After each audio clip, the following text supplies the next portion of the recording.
В ворота гостиницы губернского города Н въехала бричка. В бричке сидел мужчина, нельзя сказать, чтобы стар, однако ж и не так, чтобы слишком молод. Неизвестный господин был никто иной, как бедный дворянин, коллежский советник Павел Иванович Чичиков. Отец оставил его без имения, и он был вынужден ездить по стране и просить продать ему ревизские души умерших крестьян. Вам нужен мертвых душ. Несуществующих, Михаил Семенович. Предмет-то просто фу-фу. Чего он стоит? Кому он нужен? Действительно, зачем Чичикову мертвые души? Если вы думаете, что они ему нужны для статуса помещика, то глубоко ошибаетесь. Оказывается, в крепостной России крепостные души были самыми настоящими деньгами. Точнее, формой залога. В любом российском банке можно было заложить крепостных крестьян и получить за них реальные деньги. Причем не только за живые души, но и за мертвые. Дело в том, что каждый помещик раз в 5 лет платил за своих крестьян подушный налог. Платить за умерших крестьян, как за живых, было невыгодно. Поэтому гоголевские помещики охотно продавали мертвые души Чичикову за бесценок. Зато в банке, заложив крестьянина мужского пола, можно было получить 200 рублей наличными. Таким образом, за 1000 мертвых душ Чичиков собирался получить 200 тысяч рублей кредита. До отмены крепостного права подобные махинации с получением кредита были весьма распространенным явлением. –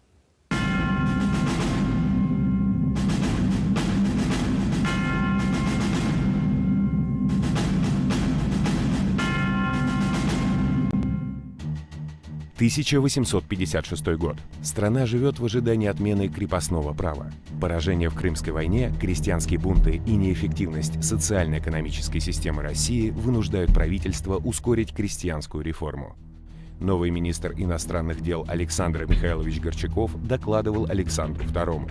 «Хорошо, что мы заключили мир. Мы воевать не в силах. Мир дает нам возможность заняться внутренними делами. Первое дело – нужно освободить крестьян, потому что здесь узел всех зол». Александр Михайлович Горчаков, русский дипломат и государственный деятель, с апреля 1856 года министр иностранных дел. Во внешней политике яростно защищал национальные интересы России. Отмена крепостного права была жизненно необходима стране. С одной стороны, в России началось строительство железных дорог, для которых нужны были рабочие руки. С другой стороны, огромная территория использовалась неэффективно. Власть помещиков вроде Манилова и Собакевича показала свою полную несостоятельность. Помещик – дворянин, владеющий землей. Слово «дворянин» буквально означает «человек с княжеского двора».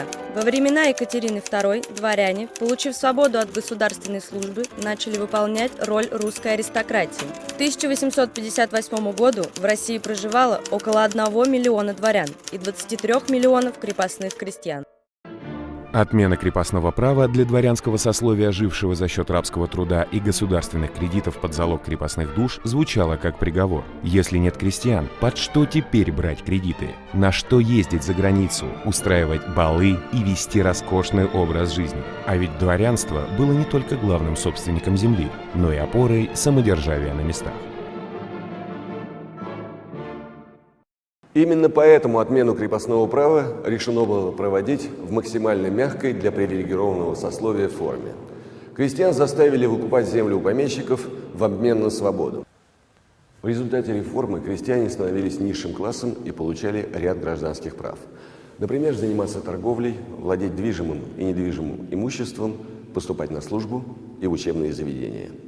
Одновременно с подготовкой крепостной реформы Александр II дает указание учредить специальную комиссию по вопросу нового долгосрочного кредита для дворян. В эту комиссию вошли видные эксперты в сфере финансов – Николай Бунге, Евгений Ломанский и другие. Николай Христианович Бунге, потомок обрусевших немецких дворян. Преподавал политэкономию и теорию финансов сыновьям императоров Александра II и Александра III. Будучи министром финансов, был сторонником укрепления самодержавия и проведения широких буржуазных реформ в русской деревне. Евгений Иванович Ломанский, русский дворянин, государственный деятель и финансист. С 1860 года управляющий Государственного банка России. Активно продвигал идею создания обществ взаимного кредита. О том, что новый залог был делом чрезвычайной важности, говорит хотя бы тот факт, что император лично обратился к членам комиссии со словами: «Я желаю только блага России. Я уверен, что вы все любите Россию, как я ее люблю. И надеюсь, что исполните все добросовестно и оправдаете мое к вам доверие». Возглавил комиссию директор кредитной канцелярии Министерства финансов Юлий Гагеймейстер. Юлий Андреевич Гагеймейстер, русский финансист и экономист, из рода лифлянских дворян, сторонник развития свободной торговли в России. Особых споров о том, каким будет долгосрочный кредит, среди членов Государственной комиссии не было. Изучив в том числе и зарубежный опыт, они единодушно признали, что кредит должен выдаваться не из государственной казны, а за счет частного капитала. А в качестве нового залога вместо крепостных душ теперь будет выступать недвижимость в виде земли или строений. Таким образом, в России впервые появились понятия ипотеки и ипотечного кредита. Ипотека – форма кредита под залог недвижимости. До отмены крепостного права в качестве залога кредита принимались крепостные крестьяне мужского пола, женщины и детей в качестве залога не принимали. Позже популярны стали кредиты под залог имеющейся у дворян недвижимости, при этом использовать их можно было на любые цели. В современной России ипотекой называется кредит на покупку, строительство жилья и погашение ранее взятого ипотечного кредита под залог имеющихся или приобретаемой недвижимости. Сейчас ипотечный кредит можно использовать на приобретение жилья, строительство жилья и погашение ранее взятого ипотечного кредита. Сегодня в Российской Федерации объем ипотечного кредитования достиг 1 триллиона рублей, что означает 670 тысяч человек воспользовались ипотекой для покупки жилья. И с помощью ипотеки сегодня совершается каждая 5-я сделка с жильем. Каковы же были принципы новой ипотечной политики в России, заложенные членами правительственной комиссии? Первое. Сословность. Ипотека предназначалась для всех сословий или категорий граждан страны: купечества, мещан, ремесленников, но в первую очередь для привилегированного сословия – дворян. Второе. Конкурентность. В каждой губернии могло работать не больше 2 учреждений по выдаче ипотеки. Третье. Ценные бумаги. Ссуда выдавалась не наличными деньгами, а именной ценной бумагой в виде закладного листа или ипотечной облигации. Ипотечный закладной лист или облигация – долговое обязательство финансового учреждения, которое обеспечивалось заложенным недвижимым имуществом. Облигация могла продаваться и покупаться на бирже, как частными лицами, так и коммерческими структурами.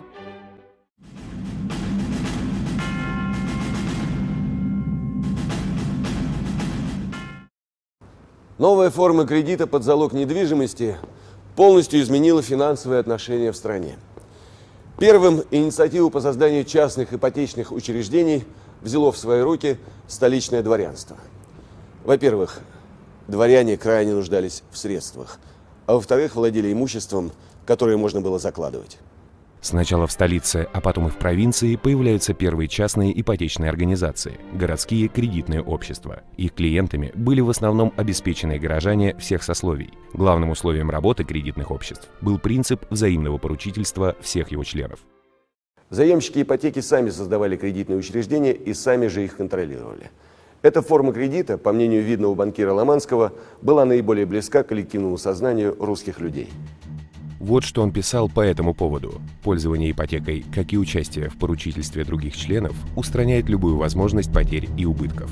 Управление делами и оценка кредитов находятся в руках самих членов, которые заинтересованы в сохранении своих средств. Этот опыт столь успешно применяется в других государствах и хорошо знаком русскому уму, который привык к взаимной поруке в управлении своими делами. Свои первые шаги кредитные общества в XIX веке делали, как и положено, с рекламы. В газете «Московские ведомости» появилось объявление с предложением владельцам городской недвижимости заложить свое имущество в кредитном обществе. В первый же месяц было подано прошение под залог более 200 домов на сумму свыше 3 миллионов рублей. Председателем правления первого кредитного общества в Москве был избран князь Николай Трубецкой, а директором Константин Шильдбах. Единственное условие получения ипотеки – недвижимость должна быть только городской. Поэтому гоголевской коробочке с ее поместьем в получении кредита, скорее всего, отказали бы. Зато обладателям городских квартир и доходных домов ипотечные кредиты выдавались на сумму до 200 тысяч рублей в виде закладных листов под 6% годовых сроком до 25 лет. Сегодня ипотечный кредит может взять гражданин, а правильнее сказать семья, на покупку жилья. На стоимость ипотечного кредита влияет прежде всего размер первоначального взноса. Чем выше первоначальный взнос, тем, как правило, ниже ставка по ипотечному кредиту. Вторым важным условием является срок ипотечного кредита. На третьем месте я бы поставил, какую долю своего платежа, какую долю своего дохода заемщики отдают банку в счет погашения кредита. И четвертый, наверное, параметр, также важный, форма подтверждения дохода. Хотя ставка по новому ипотечному кредиту была в 2 раза выше, чем до реформы крепостного права, она была вполне по силам тем, кто его брал. В залог принимались не только строения, но и пустыри. Первый ипотечный кредит Московского городского кредитного общества был выдан 27 августа 1863 года под имущество госпожи Вояковской. Дом в самом центре Москвы, в 2 шагах от Кремля на улице Ильинка, между Ипатьевским переулком и Старой площадью, оценили в 210 тысяч рублей. Ипотека была выдана в размере 157 тысяч. После оценки имущество необходимо было застраховать, а залоговое свидетельство заверить у нотариуса. Если земля оценивалась по местоположению, то здание по реальной стоимости и будущей доходности. На конечную сумму ипотечного кредита влияло все – этажность строения, качество материала и даже куда выходили окна. Если на центральную улицу – дороже, если на железную дорогу – дешевле. Из-за угрозы пожаров за каменные дома кредит давали на треть больше, чем за деревянные. Сейчас, когда банк оценивает заемщика, очень большое внимание обращает на его постоянный источник дохода и на его образование и возможность получить доходы в будущем. Потому что рынок нестабильный, может поменяться все что угодно, но возможность найти работу заново и получить этот источник доходов для банка крайне важен.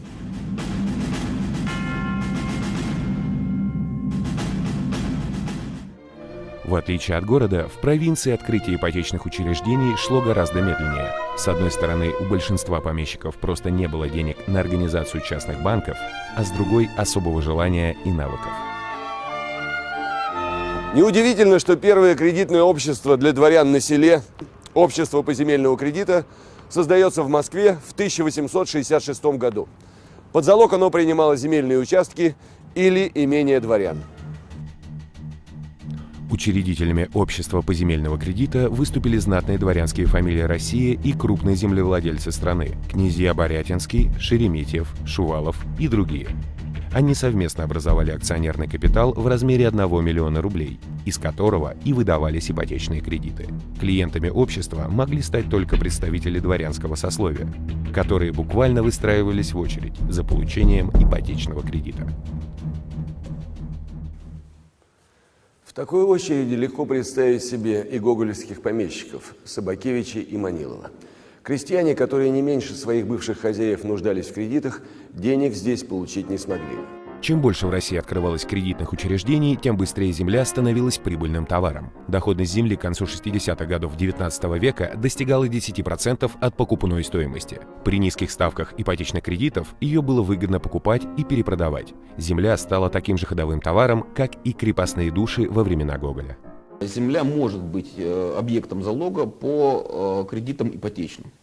Но если мы говорим о жилищной ипотеке, то землю без самой постройки банки берут не так охотно. Надо сказать, что таких умных и способных людей, как Павел Иванович Чичиков, хватало не только во времена Гоголя. Разные лазейки при получении кредита под залог недвижимости создавались и во второй половине XIX века. Поэтому оформлению ипотечной сделки со стороны руководства кредитных учреждений уделялось особое внимание. Необходимые документы для открытия ипотечного кредита. Залоговое свидетельство, заверенное нотариусом, опись имения, акт владения имением, удостоверение земской управы о количестве и качестве земли, а также размерах повинности. После осмотра и оценки земли заемщику выдавался заверенный нотариусом документ – обязательство, на основе которого он получал ипотечный кредит.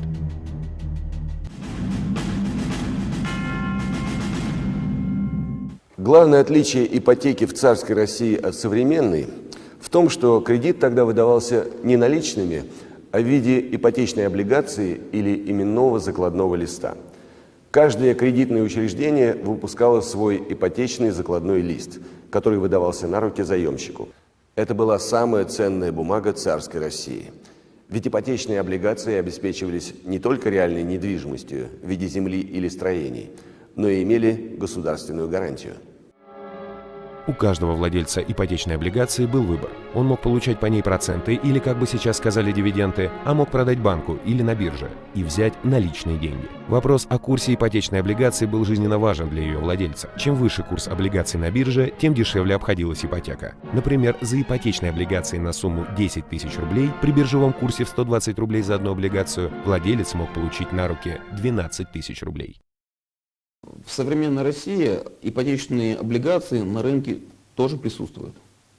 Но основными инвесторами этих облигаций являются юридические лица. Развитие ипотеки будет зависеть также от развития ипотечных облигаций. И одним из моментов его развития, мне кажется, будет предоставление возможности частным инвесторам приобретать данные бумаги.